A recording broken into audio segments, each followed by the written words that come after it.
Majority Leader. Madam Speaker, on the part of the majority, I move to nominate and elect the following members to the following committees. To the Committee on Accounts as members, Rhea Gullias and Eduardo Rama. To the Committee on Appropriations as members, Tony Pet Albano, Joboy Aquino, Maria Rachel Arenas, Maria Van Aumentado, Leonel Sinisa, Agatha Aguilar Cruz, Salvador Pleito, Antonino Roman III, Jordine Romualdo, Christine Chutor, De Carlo L. Uy, Pinpin Uy, Celso Regencia, Gloria Macapagal Arroyo, Joseph Kim Yu, Rosemary Panotes, Joseph Bernos, Mark Violago, Antonio Co, Roy Gonzalez, Nelson Legacion, Dibu Tuan, Binky Tupas, Irene Labad-Labad, City Amina Dimaporo. To the Committee on Agriculture and Food as Vice Chairperson, Nicanor M. Briones, Vice Alfredo A. Garbin Jr.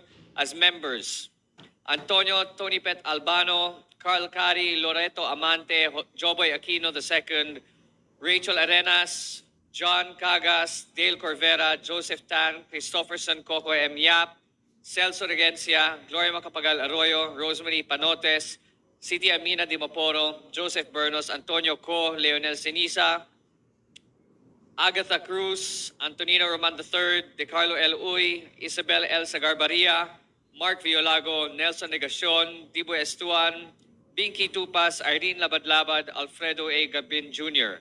To the Committee on Agrarian Reform as Vice Chairpersons, Doris Maniquis, Emilio Bernardino El Yulo, and Ruth Sakaluran. As members, Samir Tan, Dante Garcia, Salvador Pleito, Antonio Co, and Janice Degamo. To the Committee on Aquaculture and Fisheries Resources as Vice Chairpersons, Dale Corvera, Doris Maniquis, Jane Castro, Binky Tupas. As members, Gerardo Espina, Dante Garcia, Amina Dimaporo, Lalo T. Matugas, at Adrian Salceda, Ruth Sakalu. The Honorable Brian Pope of Party List FPJ Panday Bayanihan is hereby recognized to talk about the state of out-of-school youth in the Philippines. Please proceed.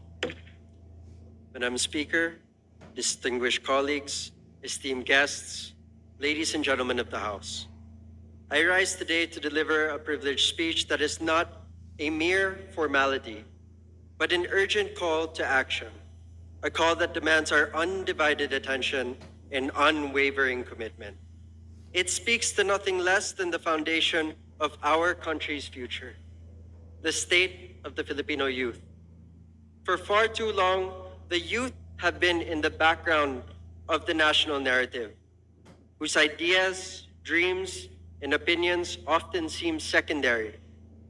Today, I stand here to declare with both urgency and resolve that our youth development system is in crisis and that our youth, the very heart of our future, is dangerously at risk. The Philippines today has the largest generation of young people in its history, 30 million Filipinos between the ages of 10 and 24, accounting for 28% of our population. According to the Philippine Statistics Authority, this number is expected to remain nearly unchanged until 2055. These figures, coupled with reports from UNICEF and the UNDP, present both a promise and a warning. We stand on the brink of reaping a demographic dividend. The surge of economic growth fueled by a large, well-educated, and productively employed young population. But without quality education and strategic investments, this advantage will slip through our fingers. The symptoms of the crisis are already clear. In 2024, the World Risk Index named the Philippines the most disaster-prone country in the world, a vulnerability that falls hardest on our youth today. They did not cause climate change, and yet they will inherit the consequences of climate change.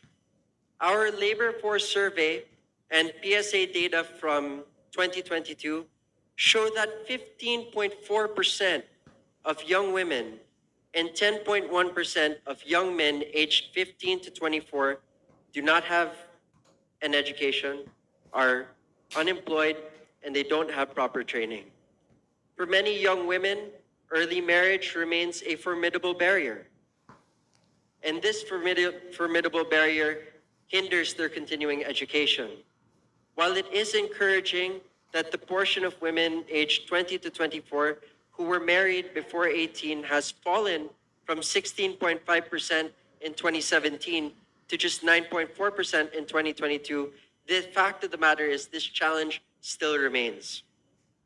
This crisis is not only about who is out of school, but it is also about what happens inside our classrooms. Participation in early childhood education remains limited, with only 22% of 3 to 4-year-old children enrolled according to the Functional Literacy, Educational, and Mass Media Survey. Foundational skills are alarmingly weak. The Southeast Asia Primary Learning Metrics 2019 shows that 10% of grade 5 students reach minimum proficiency in reading and 17% in mathematics.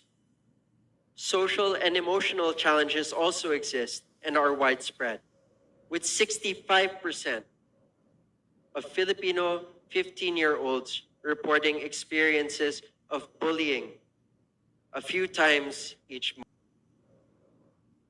PISA assessments also consistently place Filipino students among the lowest in reading, mathematics, and science. This is more than a learning gap. This is a learning crisis, threatening to hobble an entire generation.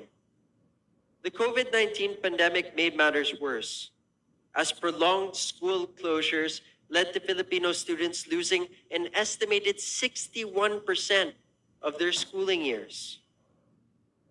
Madam Speaker, our education crisis does not end in the classroom door. It follows our young people into the workplace. What begins as gaps in learning too often becomes lifelong skills mismatch, limiting both individual opportunity and our nation's competitiveness. The Philippine Institute for Development Studies warns that outdated curricula, insufficient training, and the rapid pace of technological change have left too many young Filipinos unprepared for the jobs of today, let alone the jobs of tomorrow. Sectors such as IT, manufacturing, and advanced services demand analytical, technical, and digital skills.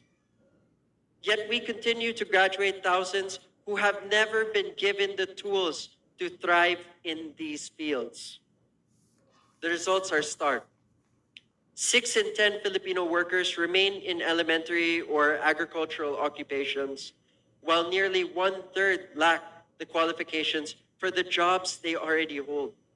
This is not simply a workforce problem. It is the direct product of an education system that has failed to align with labor market realities. Even when jobs exist, barriers continue to remain. Young people tell us that the high cost of retraining, of programs that do not match industry needs, and of time constraints basically makes skills building nearly impossible. The 2025 Labor Force Survey highlights the consequences. Youth labor force participation has fallen to 33.1%. Furthermore, 615,000 young workers, representing 10.2% of the total number of employed Filipinos, are underemployed and actively looking for more or better work.